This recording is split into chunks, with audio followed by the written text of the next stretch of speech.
Assalamualaikum warahmatullahi wabarakatuh. Alhamdulillahirrabbilalamin.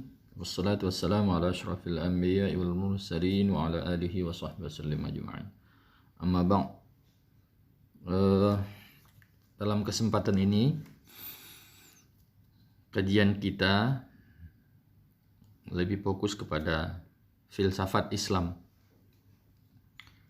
Akan saya beri uraian tentang pengertian filsafat Islam secara umum. Artinya saya ambil dari berbagai pendapat yang saya rangkum sehingga memunculkan sebuah pemahaman. Jadi saya tidak terikat kepada pengertian filsafat Islam kepada satu ahli, tapi saya ramu dan saya ambil pemahaman, lalu inilah yang saya sampaikan. Yang kedua, akan kita coba jelaskan objek filsafat Islam. Baru nanti lanjut pada episode yang lain tentang metode yang digunakan dalam filsafat Islam. Yang pertama, mari kita pahami apa pengertian filsafat Islam. Pada uraian yang lalu saya sudah beri pemahaman apa filsafat dan apa Islam. Lalu diambil satu pemahaman bahwa filsafat Islam itu tidak lebih dari penerapan analisa filosofis terhadap pengkajian ajaran Islam. Jadi sifatnya tetap seperti filsafat secara umum dengan 3 kata kuncinya. Apa, bagaimana, untuk apa. Ontologi, epistemologi, dan aksiologi. Apa itu Islam? Bagaimana jalan atau cara memahami Islam? Dan bagaimana pengetahuan Islam yang benar? Ini ada di ranah bagaimana epistemologi. Dan yang ketiga, untuk apa? Aksiologi. Apa nilai, apa guna setelah kita ketahui Islam itu? Jadi filsafat Islam tidak keluar dari 3 kata kunci tadi. Apa Islam? Bagaimana Islam dipahami? Dan untuk apa Islam setelah dipahami? Nah, ini satu pemahaman yang perlu ditanamkan kepada kita yang mempelajari filsafat Islam. Jadi ada penerapan analisa berpikir filosofis. Jadi seluruh pendekatan metode yang digunakan oleh filsafat itu diterapkan untuk menganalisis, mencapai pemahaman tentang ajaran Islam. Jadi intinya adalah mencari pemahaman Islam, digunakanlah pendekatan dan analisis filsafat. Ini yang perlu kita garis bawahi. Nah, dari situ bisa dilihat belajar filsafat dalam koridor ajaran Islam tidak keluar, belajar filsafat dalam prinsip-prinsip ajaran Islam. Ini juga yang kedua perlu dipahami. Menjadi sasarannya adalah mempelajari filsafat klasik menurut kacamata Islam. Setelah dipahami filsafat klasik mulai dari 6 abad sebelum Masehi, dan 4 abad sebelum Masehi, yakni masa Yunani. Di situ akan terlihat bagaimana analisis filosofis itu. Lalu dengan itu juga nanti di dalam proses pemahamannya akan dilandaskan pemahaman belajar filsafat itu terhadap prinsip-prinsip ajaran Islam. Apakah belajar atau objek yang dikaji di dalam filsafat itu relevan dengan ajaran Islam, sesuai dengan ajaran Islam, atau ada perlunya di dalam ajaran Islam. Ini menjadi prinsip dan catatan penting. Nah, ini kegunaannya kita bawa kepada filsafat klasik. Jadi kita pelajari filsafat klasik dan kita ambil manfaat dari sana, khususnya dalam analisis berpikirnya. Lalu inilah nanti digunakan kepada mencari pemahaman tentang ajaran Islam. Sekaligus ajaran Islam itu sendiri kita jadikan alat untuk mengkoreksi apakah filsafat klasik itu memungkinkan untuk dikembangkan atau tidak. Ini yang pertama. Baru yang kedua, filsafat kontemporer. Apa yang berkembang di masyarakat akademisi tentang pengembangan pemikiran filosofis sesuai enggak dengan ajaran Islam. Artinya kita pelajari pikiran-pikiran yang berkembang di dalam dunia filsafat sampai kekinian. Kita pahami itu, kita lihat apa prinsip-prinsip yang mereka bahas, lalu kita analisis dengan prinsip Islam, apakah itu layak ditelaah, layak dibicarakan atau tidak. Lalu dalam pengembangan, kalau ada yang memungkinkan untuk dikembangkan, bagaimana diintegrasikan, ya kan, pertumbuhan pemikiran filosofis ini dengan ajaran Islam. Maka di sini ada proses elaborasi, ada proses integrasi. Kalau dalam budaya ya ada proses akulturasi, tapi ini dalam proses berpikir integrasi, atau ya bisa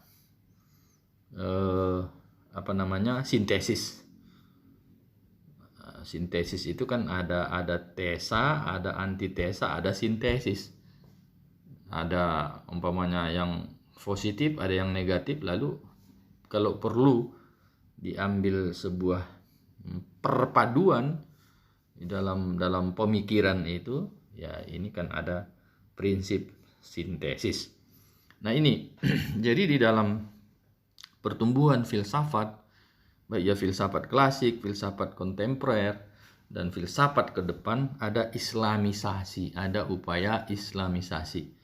Jadi Islam itu sebagai wahyu, sebagai agama, tentu tidak bisa secara kaku kita tuduh berfilsafat itu haram, tidak boleh, sepanjang berfilsafat itu adalah olah nalar, olah akal pikiran, sehingga akal pikiran itu maksimal dan proporsional dengan prinsip-prinsip ajaran Islam. Ya, siapa bilang itu haram?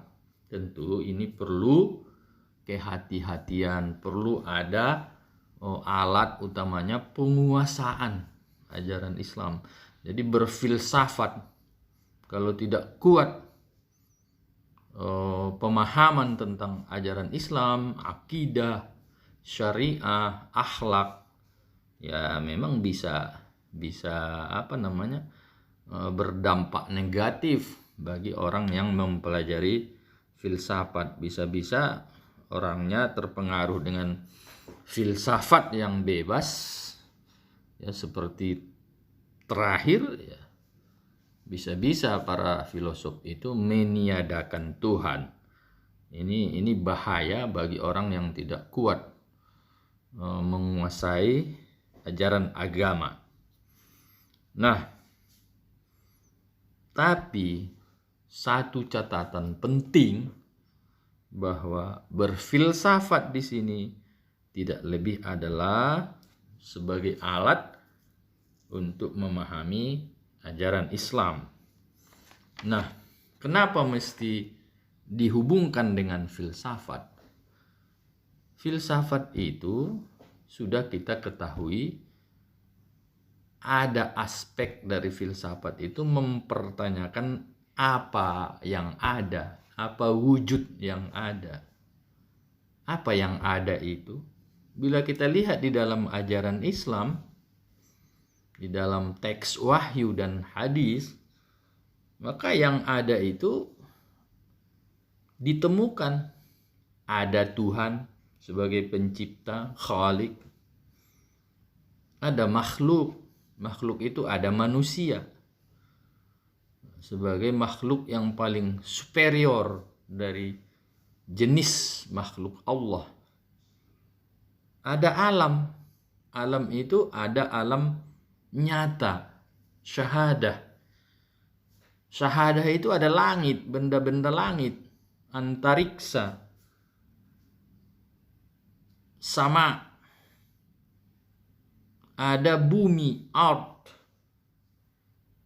Nah, itu kan yang ada. Ada yang khalik, ada yang makhluk berbentuk alam syahadah, langit, bumi.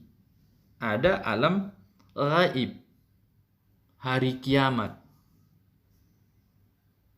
Kenapa disebut alam gaib? Itu kan tidak konkret dilihat mata kepala kita.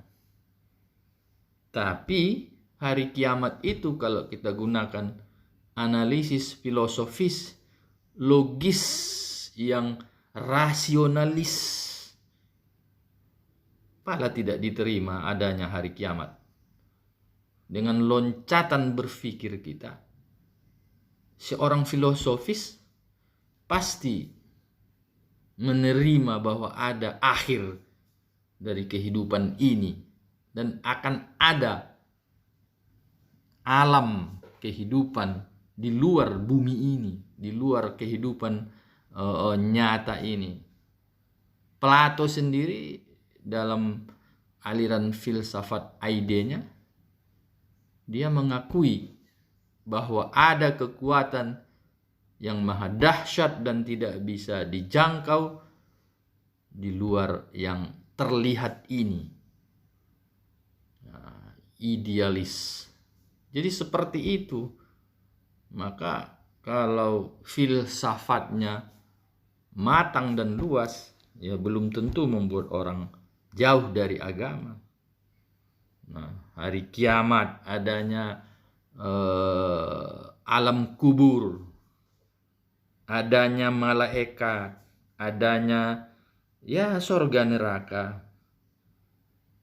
Lalu apa lagi yang ada? Nabi. Nabi itu bukan sama dengan manusia biasa, rasul. Ada orang-orang baik di dalam Al-Quran. Ada Ali Imran, ada Luqman. Ada orang durhaka, ada Fir'aun. Ada beberapa tokoh yang memang diabadikan di dalam Al-Quran. Nah, inilah objek kajian filsafat di dalam Islam ketika diterapkan apa. Lalu untuk memahami itu muncullah epistemologi. Bagaimana memahami Tuhan, bagaimana memahami manusia, bagaimana memahami alam syahadah, alam gaib. Nah, ini butuh metodologi berpikir. Nah, memahami Tuhan. Di sini nanti akan muncul metode yang memungkinkan kita dapat memahami Tuhan dari Al-Quran dan hadis, dan juga dari pikiran. Nah, begitu juga dengan alam lain. Hari kiamat, malaikat, sorga dan neraka, itu semua ada metodenya. Tapi yang pasti objek kajian dari filsafat Islam itu adalah seluruh yang dianggap ada, yang dianggap memiliki eksistensi. Nah, seperti yang disampaikan tadi, yang ada itu ada Tuhan, ada alam manusia, alam syahadah, langit, bumi, ada alam gaib, hari kiamat, ada makhluk gaib yang bersifat abstrak, malaikat, jin, ada surga neraka, dan ada manusia-manusia istimewa, nabi, rasul, orang-orang baik, dan ada orang yang durhaka kepada Tuhan. Nah, ini semua hal-hal yang ada, yang mesti dipahami. Lalu inilah antara lain ajaran Islam itu. Jadi sebetulnya filsafat Islam itu mau memahami itu secara kritis, secara sistematis, secara universal, ya, dari berbagai aspek dilihat, secara utuh, secara kokoh, secara radikal, sampai ke akar mau dipahami, sehingga pemahaman manusia terhadap ajaran itu lengkap. Dan dengan itu juga, dengan pemahaman itu juga akan muncul pengamalan-pengamalan, atau akan muncul dalam pemahamannya teori hukum, teori boleh tidak boleh, teori baik buruk. Nah, akan muncul pengamalan, action, amaliyah. Jadi sebetulnya berfilsafat itu seperti yang saya katakan pada pertemuan atau ulasan yang lalu, ya, untuk menajamkan pemahaman dan memproporsionalkan pengamalan. Sekira itulah dia wujud dari filsafat Islam. Nah, oleh karena itu objeknya nanti akan mengkerucut, ada akidah, ada fikih, ada akhlak, ada tasawuf. Itu produk berpikir. Jadi sebagai produk pemikiran itu ya akidah, itu kan produk pemikiran tapi berdasarkan kajian terhadap Al-Quran dan hadis. Produk pemikiran itu melandaskan diri kepada teks-teks wahyu, begitu fikih, akhlak, dan tasawuf. Saya kira ini sebagai sesi kali ini, nanti akan lebih jauh kita jelaskan bagaimana metode mempelajari Islam dengan prinsip-prinsip filosofis. Demikian, mudah-mudahan bermanfaat. Wassalamualaikum warahmatullahi wabarakatuh.